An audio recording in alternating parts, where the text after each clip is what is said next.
दोस्तों, रामायण में एक प्रसंग आता है जिसमें माता सीता अशोक वाटिका में एक वृक्ष के नीचे बैठी रहती हैं और रावण बार बार अशोक वाटिका में आकर माता सीता को धमकाता रहता था। और जब भी लंकापति रावण उनके समीप आने की कोशिश करता था तो माता सीता एक घास का तिनका उठाकर रावण को सावधान करती थी और कहती थी कि वह उनके समीप न आए, अन्यथा उसका सर्वनाश निश्चित है। बहुत से लोगों को यह पता नहीं होगा कि रावण के आते ही आखिर माता सीता एक घास का तिनका ही क्यों उठाती थी। चलिए आज इस रहस्य से पर्दा उठाते हैं। लंकापति रावण मां सीता का हरण करके लंका ले गया। लंका पहुंचकर माता सीता रावण के राजभवन में न रहकर अशोक वाटिका में एक बरगद के वृक्ष के नीचे बैठी रहती थी।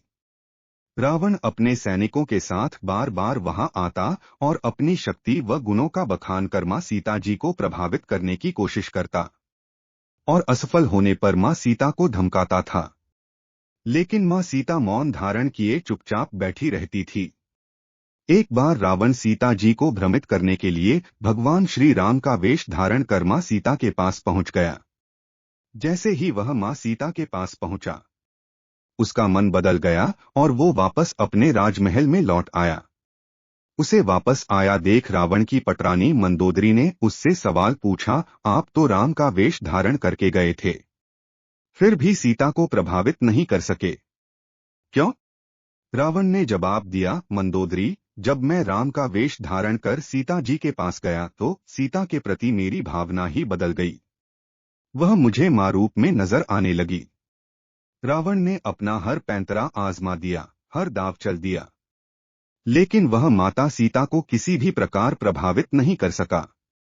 उसके मन में भी एक सवाल आता था कि आखिर मैं जब भी आता हूं तब सीता एक घास का तिनका क्यों उठा लेती हैं। वह बार बार कहता था, मेरे जैसा शक्तिशाली व्यक्ति को तुम घास के एक मामूली तिनके से क्यों डराती हो। वह भी इसका रहस्य जानना चाहता था, लेकिन इस घास के तिनके का रहस्य माता सीता के अलावा कोई नहीं जानता था। यह बात उन दिनों की थी जब माता सीता का विवाह भगवान श्री राम के साथ हुआ। उसके बाद वह अपने माता पिता व जनकपुरी को छोड़ भगवान श्री राम के साथ अयोध्या चली आई। अयोध्या वासियों ने अपनी बहू का बहुत स्नेह से आदर सत्कार किया। माता सीता ने भी अयोध्या राजमहल के सारे रीति रिवाजों का बड़े ही प्यार व सहज भाव से पालन किया।